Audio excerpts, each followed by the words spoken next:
दोस्तों, मामला बेहद बड़ा था, लेकिन खबर छोटी बनकर सामने आई। हालांकि उसके बाद इसने पूरे राजनीतिक समीकरणों को हिलाकर रख दिया। आखिर मुद्दा क्या था? वंदे मातरम को राष्ट्रगान के समान सम्मान देने वाला विधेयक। यह बिल लोकसभा और राज्यसभा दोनों सदनों से पारित हो गया। कांग्रेस ने इसका विरोध किया, समाजवादी पार्टी भी विरोध में दिखाई दी, कई मुस्लिम संगठनों ने भी खुलकर इसका विरोध किया। लेकिन इन सबके बावजूद विधेयक पास हो गया। सबसे अहम बात यह रही कि मतदान के दौरान इन दलों ने सक्रिय भूमिका नहीं निभाई और आखिरकार वॉइस वोट से यह बिल पारित हो गया। अब बिल कानून बनने के बाद all India Muslim personals law board समेत कई मुस्लिम संगठनों ने तीखी नाराजगी दिखाई है। अरशद मदनी जैसे नेताओं के बयान लगातार सामने आ रहे हैं। इन संगठनों की सोच को अगर समझे तो ऐसा लगता है कि इन्हें हर उस विषय से समस्या है जिसका संबंध हिंदू परंपरा, संस्कृति या आस्था से जुड़ता है। सवाल उठता है, आखिर वंदे मातरम से किसी को आपत्ति क्यों हो सकती है?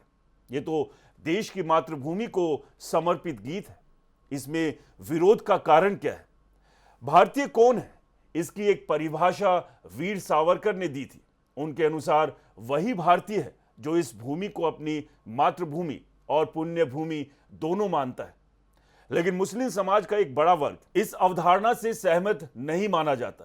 यह केवल आज की बहस नहीं, डॉक्टर भीमराव अंबेडकर ने भी अपने लेखन में इस विषय पर चर्चा की थी। उन्होंने लिखा था कि मुसलमानों के लिए धार्मिक पहचान राष्ट्रीय पहचान से अधिक महत्वपूर्ण होती है। उनका झुकाव उम्मा और खिलाफत जैसी अवधारणाओं की ओर अधिक रहता है। इसलिए जहां इस्लामिक शासन नहीं होता, वहां राष्ट्रवाद की भावना अलग प्रकार से दिखाई देती है।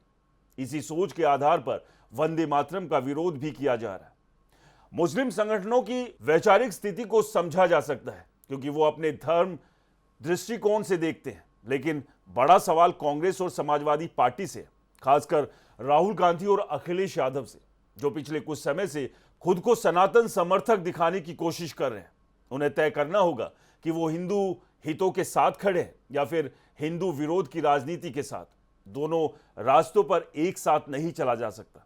अगर कोई भारतीय, कोई हिंदू या कोई सनातनी वंदे मातरम का विरोध करता है तो स्वाभाविक रूप से ये सवाल उठेगा कि उसका इस देश, इसकी संस्कृति और इसकी सभ्यता से जुड़ाव कितना है। असल समस्या इन दोनों दलों की यह है कि उन्हें मुस्लिम वोट भी चाहिए और साथ ही हिंदू मतदाताओं का एक हिस्सा भी अपने पक्ष में चाहिए। उनकी रणनीति ये रही है कि मुस्लिम वोट एकजुट होकर उनके साथ आए, जबकि भाजपा विरोध के कारण हिंदुओं का एक वर्ग भी उन्हें समर्थन देता रहा। लेकिन अब राजनीतिक परिस्थितियां तेजी से बदल रही है। साल 2014 के बाद देश की राजनीति में बड़ा परिवर्तन आया, खासकर उत्तर प्रदेश में। वहां पिछले 5 चुनावों पर नजर डालें तो 4 चुनाव में हिंदू मतदाता का स्पष्ट ध्रुवीकरण दिखाई दिया। केवल एक चुनाव ऐसा रहा जहां जातीय समीकरण सांस्कृतिक राष्ट्रवाद पर भारी पड़ गया। यही स्थिति 2024 के लोकसभा चुनाव में भी कुछ राज्यों में देखने को मिली। हालांकि पूरे देश में ऐसा नहीं हुआ। जहां जातीय राजनीति हावी रही, वहां भाजपा को नुकसान जरूर हुआ, लेकिन राष्ट्रीय स्तर पर तस्वीर अलग रही। यही बात कांग्रेस और समाजवादी पार्टी आज तक पूरी तरह समझ नहीं पाए। दोनों दल अब भी वो दो नाव पर पैर रखने की कोशिश कर रहे हैं, लेकिन राजनीति में रणनीति अक्सर भारी पड़ जाती है। शुक्रवार को संसद परिसर में जो दृश्य देखने को मिला, उसने भी कई बड़े सवाल खड़े कर दिए। पप्पू यादव जैसे विवादित छवि वाले नेता को गेरुआ वस्त्र पहनाकर संतों के बीच बैठाने की कोशिश की गई। इसके बाद कई संत समाजों की ओर से तीखी प्रतिक्रिया सामने आई। संतों ने इसे सनातन परंपरा का अपमान बताया। उनका कहना था कि अगर वास्तव में भगवान राम और सनातन धर्म के प्रति सम्मान होता तो ऐसा प्रदर्शन करने की जरूरत नहीं होती। लोगों को यह पूरा घटनाक्रम एक राजनीतिक नाटक जैसा दिखाई दिया और इस नाटक में श्रद्धा कम, राजनीति ज्यादा नजर आई। इसी बीच मुस्लिम संगठन भी खुलकर सवाल पूछने लगे। वो कांग्रेस और समाजवादी पार्टी से जवाब मांग रहे हैं। उधर असदुद्दीन ओवैसी लगातार ये संदेश दे रहे हैं कि मुसलमान केवल चुनावी भीड़ जुटाने या कुर्सी लगाने के लिए नहीं, बल्कि सत्ता में उनकी हिस्सेदारी भी होनी चाहिए। उनका तर्क है कि अगर उत्तर प्रदेश में समाजवादी पार्टी की सरकार बनती है तो मुख्यमंत्री केवल यादव समाज से ही क्यों बने, जबकि मुस्लिम आबादी प्रदेश में यादवों से अधिक है, तो राजनीतिक प्रतिनिधित्व भी उसी अनुपात में मिलना चाहिए। राहुल गांधी के सामने भी यही सवाल खड़ा किया जा रहा है। जब वो कहते हैं जिसकी जितनी आबादी उसकी उतनी हिस्सेदारी, तो फिर मुस्लिम समाज को उसकी जनसंख्या के अनुपात में राजनीतिक भागीदारी क्यों नहीं मिल रही? यहीं से कांग्रेस और समाजवादी पार्टी की मुश्किलें और बढ़ती दिखाई दे रही है। दोस्तों, दोनों दल ऐसी राजनीतिक स्थिति में फंस चुके हैं जहां दो दिशाओं में एक साथ आगे बढ़ने की कोशिश उन्हें लगातार कमजोर करती जा रही है। कहा जा सकता है कि संतुलन बनाने की रणनीति अब उल्टी पड़ने लगी है। आगे ये डूबेंगे या खुद को संभाल लेंगे, इसका फैसला आने वाला समय करेगा। लेकिन इतना साफ है कि उत्तर प्रदेश विधानसभा चुनाव से पहले कांग्रेस और समाजवादी पार्टी मुस्लिम वोट बैंक को साधने में पूरी ताकत लगा रही। समाजवादी पार्टी को अपनी स्थापना के बाद से ही मुस्लिम मतदाताओं का व्यापक समर्थन मिलता रहा। अगर 2009 के लोकसभा चुनाव को अलग रख दें, जब मुलायम सिंह यादव के कल्याण सिंह के साथ आने के कारण मुस्लिम वोट का एक बड़ा हिस्सा कांग्रेस की ओर चला गया था, उसके अलावा अधिकांश चुनाव में मुस्लिम वोट समाजवादी पार्टी के साथ ही दिखाई दिया। लेकिन इस बार हालात पहले जैसे नहीं है। दोनों दलों को यह डर सताने लगा है कि अब उन्हें दो तरफ से नुकसान हो सकता है। जिस तरह हरियाणा, बिहार, महाराष्ट्र, असम और सबसे ज्यादा पश्चिम बंगाल में हिंदू वोटों का ध्रुवीकरण देखने को मिला, उसने विपक्ष की रणनीति को पूरी तरह बदल दिया। इन दलों ने कभी कल्पना भी नहीं की थी कि हिंदू समाज इस स्तर पर एकजुट होकर मतदान कर सकता है। अगर केवल यही चुनौती होती तब भी शायद वो इसका कोई राजनीतिक जवाब खोज लेते। कभी मंदिर जाने की राजनीति, कभी राम मंदिर के चढ़ावे को मुद्दा बनाने की कोशिश, लेकिन इन विषयों पर उनकी विश्वसनीयता पहले ही सवालों के घेरे में है। मैं पहले भी कह चुका हूं, इन मुद्दों से उन्हें कोई बड़ा राजनीतिक लाभ मिलता दिखाई नहीं देता। दूसरी बड़ी परेशानी यह है कि अब मुस्लिम वोट बैंक भी पूरी तरह सुरक्षित नहीं रह गया। जिस वोट बैंक को ये अपनी सबसे बड़ी राजनीतिक ताकत मानते थे, उसी में अब दरार पड़ने का खतरा दिखाई देने लगा है। खासकर उत्तर प्रदेश में असदुद्दीन ओवैसी जिस तरह लगातार सक्रिय प्रचार कर रहे हैं, उससे यह जरूरी नहीं कि उनकी पार्टी बड़ी संख्या में सीटें जीत जाए। संभव है कि उन्हें एक भी सीट ना मिले, लेकिन अगर वो मुस्लिम वोट का थोड़ा सा हिस्सा भी अपने पक्ष में ले जाते हैं तो सीधा नुकसान कांग्रेस और समाजवादी पार्टी का होगा, क्योंकि ये वोट भाजपा की ओर जाने वाला तो है नहीं। इसके अलावा दोनों सहयोगी दलों के बीच भी अंदरूनी प्रतिस्पर्धा साफ दिखाई देने लगी। दोनों एक दूसरे से आगे निकलने और खुद को बड़ा साबित करने की होड़ में लगे हैं। संसद परिसर का घटनाक्रम हो या प्रधानमंत्री आवास के बाहर राहुल गांधी का धरना, हर जगह यही तस्वीर दिखाई दी। जब राहुल गांधी धरने पर बैठे तब अखिलेश यादव ने कहा कि उन्हें इसकी जानकारी तक नहीं दी गई, लेकिन इसके बावजूद वो अपने समर्थकों के साथ वहां पहुंच गए ताकि ये संदेश जा सके कि वो भी विपक्ष की राजनीति में बराबर की भूमिका निभा रहे हैं। सबसे बड़ा झटका इन दोनों दलों को उस समय लगा जब कॉकरोच जनता पार्टी का आंदोलन अचानक समाप्त हो गया। आंदोलन खत्म होने के बाद जो राजनीतिक माहौल बना, उसमें कांग्रेस और समाजवादी पार्टी को अपने लिए कोई खास अवसर दिखाई नहीं दिया। पूरे आंदोलन में इनकी कोई निर्णायक भूमिका नहीं थी, इसलिए स्वाभाविक रूप से इसका राजनीतिक श्रेय भी इन्हें नहीं मिला। शायद इन्हें उम्मीद थी कि यह मुद्दा लंबे समय तक चलेगा, लेकिन मामला उम्मीद से कहीं पहले ही शांत हो गया। अब इनके लिए वैसी भीड़ जुटाना आसान नहीं जैसी तस्वीर जंतर मंतर पर देखने को मिली थी। समाजवादी पार्टी उत्तर प्रदेश की दूसरी सबसे बड़ी पार्टी है। उसके पास 100 से अधिक विधायक है। लोकसभा में भी उसके पास मजबूत संख्या है। कांग्रेस के पास भी कुछ सांसद मौजूद हैं। लेकिन यदि किसी बड़े जन आंदोलन में लोगों को सड़क पर उतारने की बात आए तो फिलहाल इनके पास कोई मुद्दा दिखाई नहीं देता जिस पर आम जनता बड़ी संख्या में इनके साथ खड़ी हो जाए। यही इनकी सबसे बड़ी राजनीतिक चुनौती बन चुकी है। इसी कारण लगातार नए मुद्दों की तलाश जारी है। कांग्रेस और राहुल गांधी को लगा कि छात्र आंदोलन उनके लिए बड़ा राजनीतिक अवसर बन सकता है, लेकिन बाद में साफ हो गया कि छात्र आंदोलन में उनकी कोई केंद्रीय भूमिका ही नहीं थी, इसलिए उन्हें उसका राजनीतिक लाभ भी नहीं मिला। फिर भी कोशिश जारी है। कांग्रेस ने 8 अगस्त को प्रयागराज में कार्यक्रम की तैयारी की है। पार्टी बड़े बड़े दावे कर रही है। संभव है कि कुछ छात्र वहां पहुंचे, कुछ लोग भी जुड़े, लेकिन इसकी सफलता काफी हद तक समाजवादी पार्टी के सहयोग पर निर्भर करेगी। अब सवाल यह है कि समाजवादी पार्टी कांग्रेस को मजबूत क्यों बनाएगी, जबकि दोनों के बीच सीटों को लेकर अंदर ही अंदर प्रतिस्पर्धा पहले से ही चल रही है।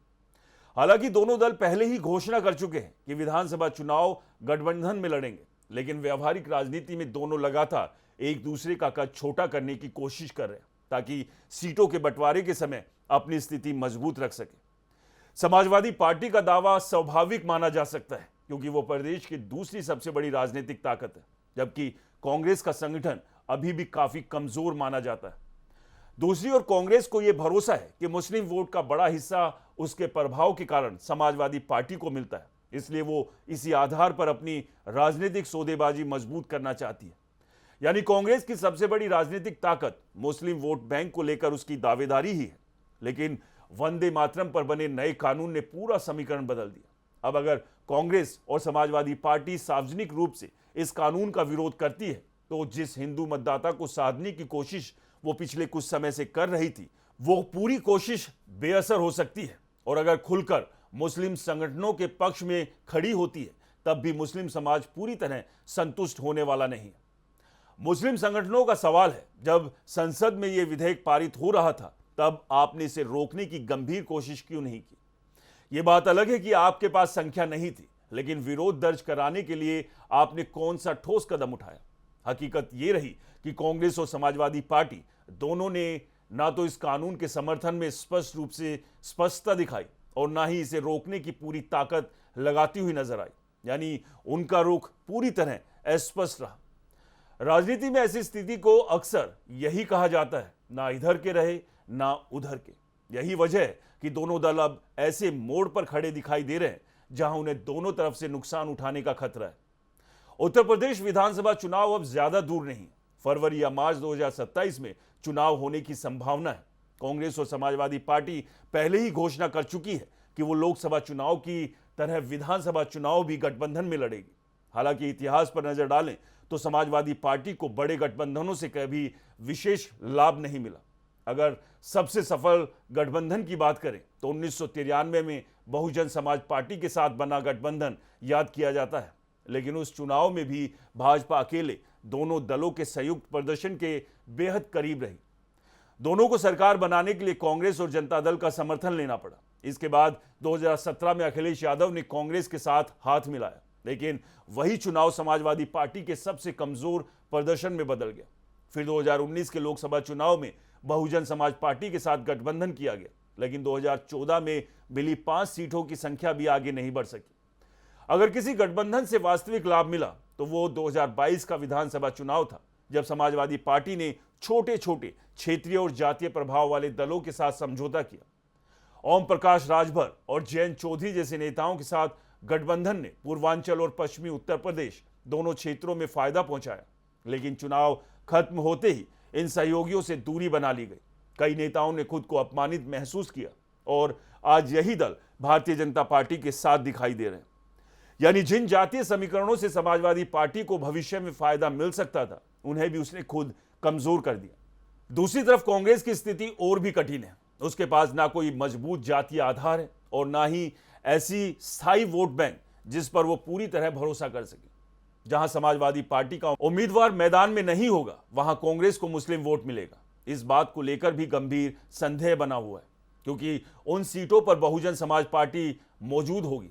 असदुद्दीन ओवैसी की पार्टी भी सक्रिय रह सकती है। ऐसे में मुस्लिम मतदाताओं के सामने विकल्प मौजूद होंगे। उन्हें ये तय करना होगा कि वो ऐसी कांग्रेस का साथ दें जिसकी जीत की संभावना कमजोर है, या फिर बहुजन समाज पार्टी जैसे दल का जिसके पास अपना स्थायी वोट बैंक पहले से मौजूद है। यानी उत्तर प्रदेश विधानसभा चुनाव की तस्वीर देखें तो विपक्ष की रणनीति अभी पूरी तरह स्पष्ट नहीं है। कांग्रेस और समाजवादी पार्टी अब तक ये तय नहीं कर सकी किस मुख्य मुद्दे पर लड़ेगी। अगर गठबंधन में है तो एक दूसरे को क्या राजनीतिक लाभ देगी, और आखिर किसके पास ऐसा वोट बैंक है जिसे वो अपने सहयोगी को ट्रांसफर कर सके। समाजवादी पार्टी के पास सबसे बड़ी ताकत मुस्लिम वोट बैंक मानी जाती है, लेकिन यादव वोट कांग्रेस की ओर जाता हुआ दिखाई नहीं देता। 2019 में भी यादव मतदाता बहुजन समाज पार्टी के साथ पूरी तरह नहीं गया था।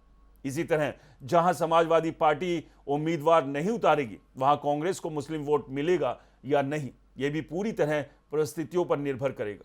अगर किसी सीट पर बहुजन समाज पार्टी मजबूत मुस्लिम उम्मीदवार उतार देती है तो कांग्रेस के लिए वहां मुस्लिम वोट हासिल करना और भी मुश्किल हो जाएगा।